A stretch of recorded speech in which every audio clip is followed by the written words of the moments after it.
Hold on. Sorry, What's Trish. wrong with 16? We forgot.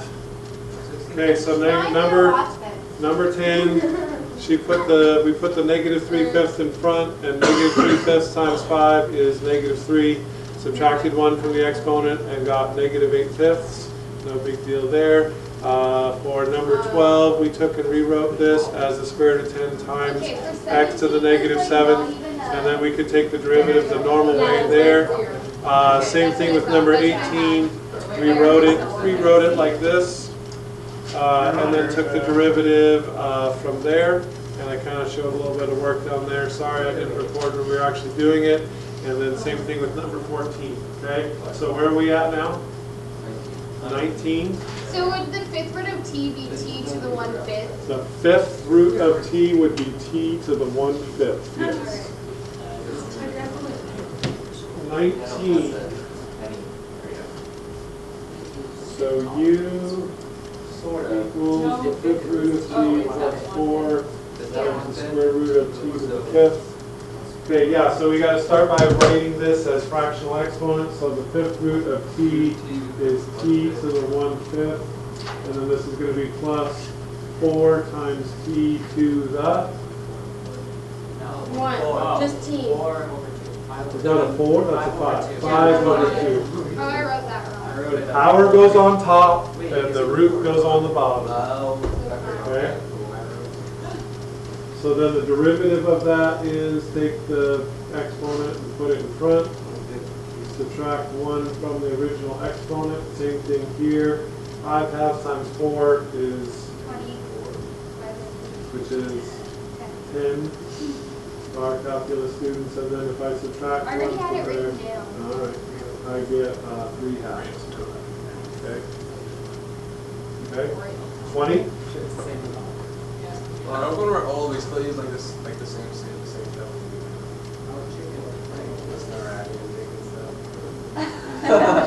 And then all the teenagers will be like, turn off that terrible music. Why are you listening to rap? We're one of the last generations to like born in the 90s. I know, like when they Like, isn't that weird? Yeah. Like, I've talked to one in 7th grade and he's like, I was born in 2000. That's weird. That's weird. That is weird. Yeah. That Like, is if you really think weird. about it, like, That is weird that we're like 96. So when you guys are born in 96, 5. 96, so you guys have a chance to live in 3 different We make it centuries. to like 105. Well, but by then, right? Yeah. Yeah, hopefully. Right? Totally. By then I'll want to die because I don't have enough money. I'll be living on the streets. Medicaid! Okay, so the rest of you, All the girls, you know, live longer than okay, the only way right now that you can do number 20 is to FOIL it out So we first. have to, Right. Okay? we have to square this. There is a different way that you can do it, Oh, I'm getting cold. but we don't know that way yet.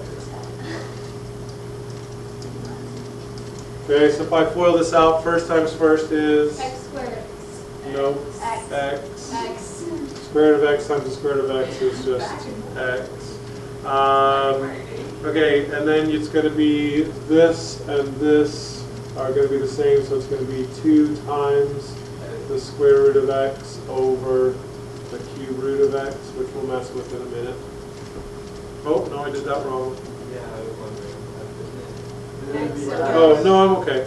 It's because the square root of x times 1 over the cube root of x and then doubled. Yeah, so that's all right. Why is it Because there's going to be one Oh, of them got right it. here, and there's going to be one of them right Okay. there. Okay. Plus, what's 1 over the cube root of x times 1 over the cube root of x? That's squared. That's squared. All right, sure. So let's go 1 over the cube root of x squared. Okay, that's fine. So now we need to rewrite these all as fractional exponents. So x plus 2 times x to the 1/2 over x to the 1/3, right? Yeah. Okay, plus, a little algebra review here, 1 over x to the 1/3 squared. So, Can you just put negative 1/3? We're going to it in a minute, yeah. 3x. All right, so the x stays as x, the 2 stays as a 2. What do you do with exponents when you're dividing them? Subtract. Subtract. So 1/2 minus 1/3 is 3/6 minus 2/6 is 1/6. Plus, what do you do when you have a power to a power? Multiply. Multiply, so 1/3 times 2 is 2/3. 2/3, but since this was on the bottom and we want it on top, it's going to be x to the negative 2/3. Okay? So once again, for about the 25th time, the calculus is Whoa. easy. Yeah, The algebra is challenging. No, I'm not saying like you guys are dumb. I'm just saying it's the interesting part of this class. The calculus is not really that hard. The calculus is more of like, Yeah, right. The concepts are sometimes challenging, right? But the actual math itself, because now you just do the exponent thing. So your derivative is going Oh, to God. be Okay. 1 plus plus 3, 1/3 x to the, negative 5/6. very nice. Very nice. Minus 2. That's soup is not minus 2/3. 2/3 x to the Negative 5/3.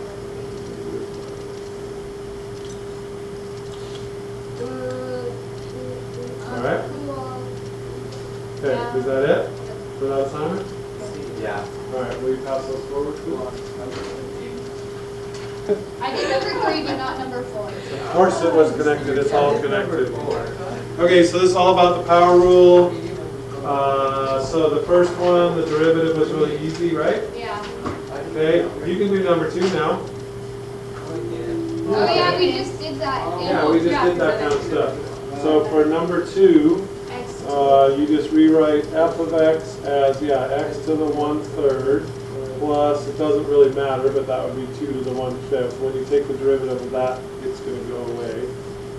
G of x is x to the negative third minus x to the what? Negative 3/4. Negative 3/4.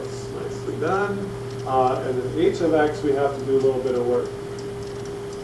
So we're going to take h of x and we're going to rewrite it as x to the 5th minus 3x to the 1/2 plus 2 all over x to the 1/2. But you can break this down into 3 separate fractions. X to the 5th over x to the 1/2 minus 3x to the 1/2 over x to the 1/2 plus 2 over x to the 1/2. I don't like writing exponents when there's a fraction or something. You can't really tell the difference if I write two. Maybe that's something you can work on. So you won't have that issue in your old age. So do you see what I did here with h? Made each one of these a separate fraction over x to the 1/2. Yeah. Okay.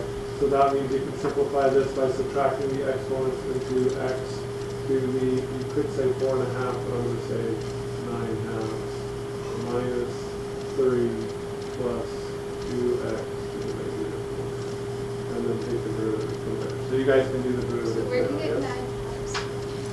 I changed this into 10 This is 100% wool pelt.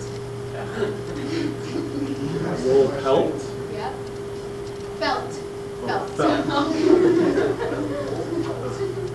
I went and shot a wool today. A Seen it. It's a redneck whale. Is that what it is? A wool? Yeah. Shot me a wool, Is this I made a hat out of it felt. What are you confused about? Never mind that one. Okay. Wool. But the last one. Okay. Okay, so if we take the derivative of this, we have to put the exponent in front and then subtract, right? So 9/2 minus 1 is 7/2. The derivative of -3 is -1. And then take the exponent and put it in front of that. So that makes that negative 1/2 times 2 is, just 1. So x to the negative 3. You got that? I wish it.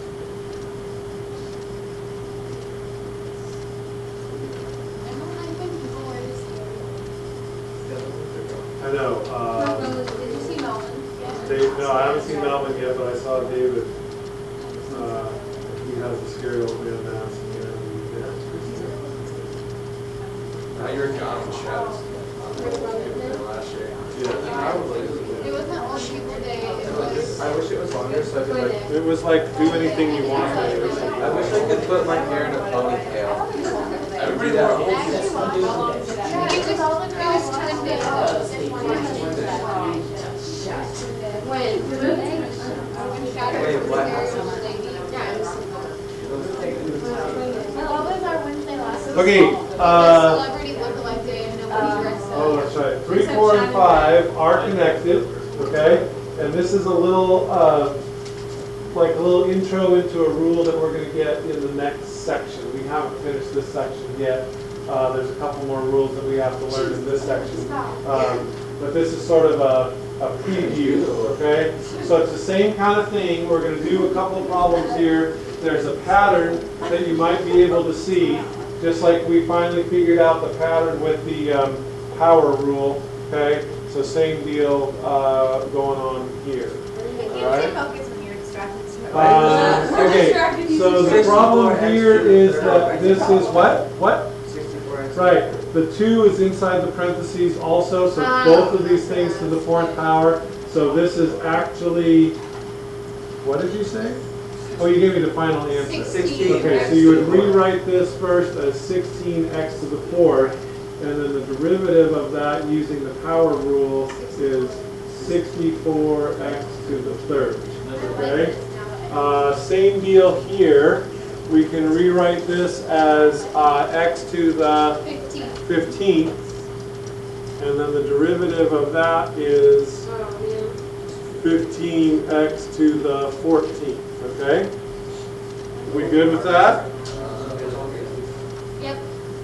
All right, so number 4 says, show that you can rewrite these answers as f prime of x equals 4 times 2x to the 3rd times 2. And we want to show that we can write this answer as g prime of x equals 5 times x to the 3rd to the 4th times 3x squared. Okay, we'll talk about it in the middle. Yeah, 3, 4, and 5 are all connected, okay? And so do you see how this is the same as this? Because 2 to the 3rd power is 8, and 8 times 4 times 2 is 64. So these two are actually the same. And then this is the same because x to the 3rd to the 4th is x to the 12th, right? And then x to the 12 times x squared would be x to the 14th, and 5 times 3 is 15. So those are the same too. Okay, so those are the same also. So there's not really any work to be done there on your paper. You can just say yes. I got the wrong one. Okay? Now, the great question is what Taylor asked, why would you want to do that? The great question is I asked what that. Raina asked, why would you want to rewrite them like this, okay? Well, do you see a relationship between this part right here, this part right here, and the power rule that Oh we my did? gosh, I do. Do you? Yeah. Okay, No. so you Yeah. you put took the the 4 4, in put it in front, And front, then Down you the power. down the power. and then we downed the power by 1, right? The question is, where did this 2 come from? Well, you have to do. Okay? Okay? Let's look at the next one It's the and see. derivative of Okay. Okay. So this next one here, same thing. This part is Oh, wow. the derivative of Wow. this, okay? Because you take the 5 and you put it in front, and then you leave the stuff inside the parentheses And then you alone, down it. and then you down it by 1, okay? Where did the 3x squared It's the come from? derivative of the It's the inside. derivative of the x Oh cubed. my God. Just like this is the derivative of the 2x, okay? So you can write as a general rule for number 5, if you start with f of x equals some number times x to the nth power, the derivative of that will be, you're going to take the n and put it in front, Yeah, so N. and then it'll still be the same stuff in parentheses N to minus the 1. n minus 1, but it will be times, Wow. it'll be times, X. no, it'll be K. times k, the derivative of the stuff inside. So I just missed the multiplication part at the end. Okay, and then same deal with this here. If you start with something a little bit more complicated, which is power to a power, the derivative of that will be, put the exponent in front, leave the stuff inside the parentheses alone, the x to the third didn't change, to the n minus 1 times k KX to X. the K minus 1. to the k minus 1. Okay. Because that's the derivative of this stuff from the inside, Oh, okay? um, And that has a name that's called the chain rule, and we're going to learn that formally later on and use it to take some more derivatives. But we have, like I said, a couple of rules that we need to do kind of always first. feel Do we write that on our note cards? No, because we'll get it in an easier to understand form. Right now, just go, oh, all right, I kind of see that. And then when you see it again next time, it'll make that much more sense. Okay? Yes, pass those forward. So where we last left off is we did an example of two things being multiplied together. Okay? And what we tried to do is we tried to say the derivative of these two things multiplied together is the derivative of this thing here times the derivative of this thing here. You kind of remember that? Yeah. We did an example and it Yes. turned out that that is not actually the case, okay? And so to handle things like this, now this is very easy because you could just rewrite this as 42x to the 7th, right? And just go from there. But we are going to be dealing with functions very soon where you can't multiply them together and simplify them. For example, if I asked you to take the derivative of x cubed times sine of 4x, hopefully you would recognize that I have a function here being multiplied by a function there, and I can't put that together. I can't change that to sine of 4x to the 4th or something like that. So we have to develop a rule to deal with the product of two functions, okay? And surprisingly, that rule is called the product rule, which is when you multiply two functions together, all right? And so this is the rule for the derivative of a function here times another function here, all right? And I'm going to give you an easier way to think about this, all right? The way that they do this is it's the first function times the derivative of the second plus the second function times the derivative of the first. Got it. And the way that you can think of that in your head, what I will be saying to you as we go through these together is 1b2 plus 2d1. 2b1. Nice. Okay? So that sort of has a little bit more of a nicer ring to it than the first one times the derivative of the second plus the second one times the derivative of the first. Yeah. It's 1d2 plus 2d1. Okay? 1d2 plus 2d1. Okay? And so then you can use that now to do things like this without simplifying them first. And so we're going to practice that in some simple cases. And I know, like I said, that you would multiply that out probably and do it that way. But we're just going to practice it. So I have two functions here. My first one is 6x cubed and my second one is 7x to the 4th. And so to take the derivative of that, we go 1, which is 6x cubed, d2, which is 28x to the 3rd, plus 2, which is, the second function is 7x to the 4th. 7x to the 4th, d1, which is 18x squared. 18x. And we multiply those and add them together. Yeah, and then you can simplify and add those together, and when you do that, you will get whatever 7 times 42 times x to the 6th. So for right now, we can just leave it like this. If you want to, I guess Connor's going to do some math for us. 6 times 28. I'm I'm going to get 2 times 28 is 56, times 3 is 150, plus 18 is 168, x is 6. Plus 7 times 10 is 70, plus 56 is 126, x is 56. And then if you add those together, you get 294 x to the 6, which hopefully is what 7 times 42 is, okay? So that comes out to be the same thing. And if you were faced with this situation, I would hope that you would rewrite it like that and do it that way. But like I said, I just want to show you how this rule works in a simple case before we start using Hey, it that's more. what, oh, 7 times 7 times 42 is 294, right? Right. Okay, so let's, yeah, so this is just what we were talking about. You could simplify it first and then do it that way, but when we get into more complex ones, we're going to have to figure something out, okay? All right, so here's a fun one. Let's take h of x be the function x times g of x, okay?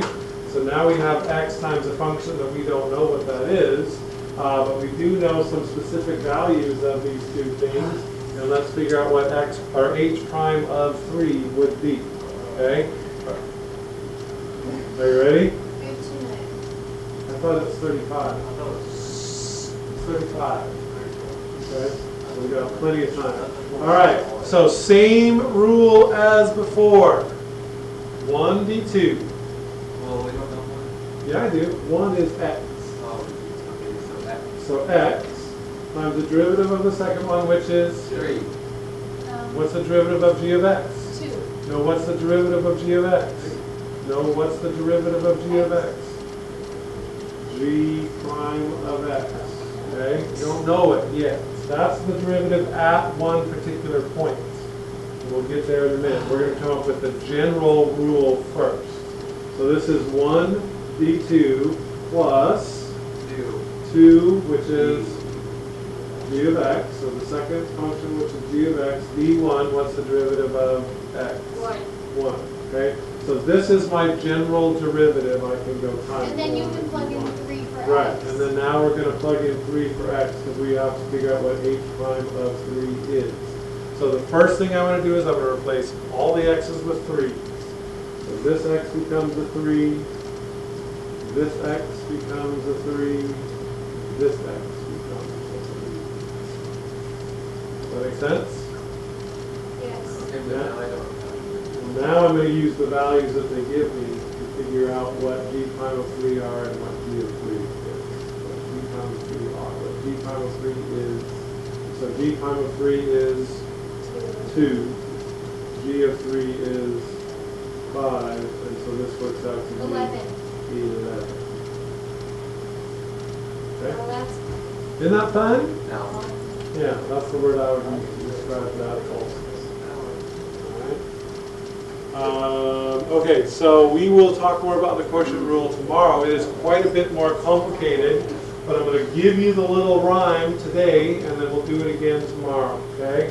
So in this case, we're taking the derivative of two functions that are being divided. So we're going to call this one the high function, because it's on top. And we're going to call this one the low function, because it's on the bottom, okay? So the little memory thing for this is low, b high, minus high, b low, and then it's over the square of what's below. Okay? So a little bit more useful for this than the product rule. The product rule is pretty simple, 1d2 plus 2d1, but the quotient rule is low d high minus high d low over the square of what's below. When you do the like for low, Sorry. I didn't really know how to write d high. I didn't write d high. D high, apostrophe, go apostrophe. Okay? What's gonna happen if I say What's gonna happen if what? Isn't it We're like- visiting in college. My son said that he went to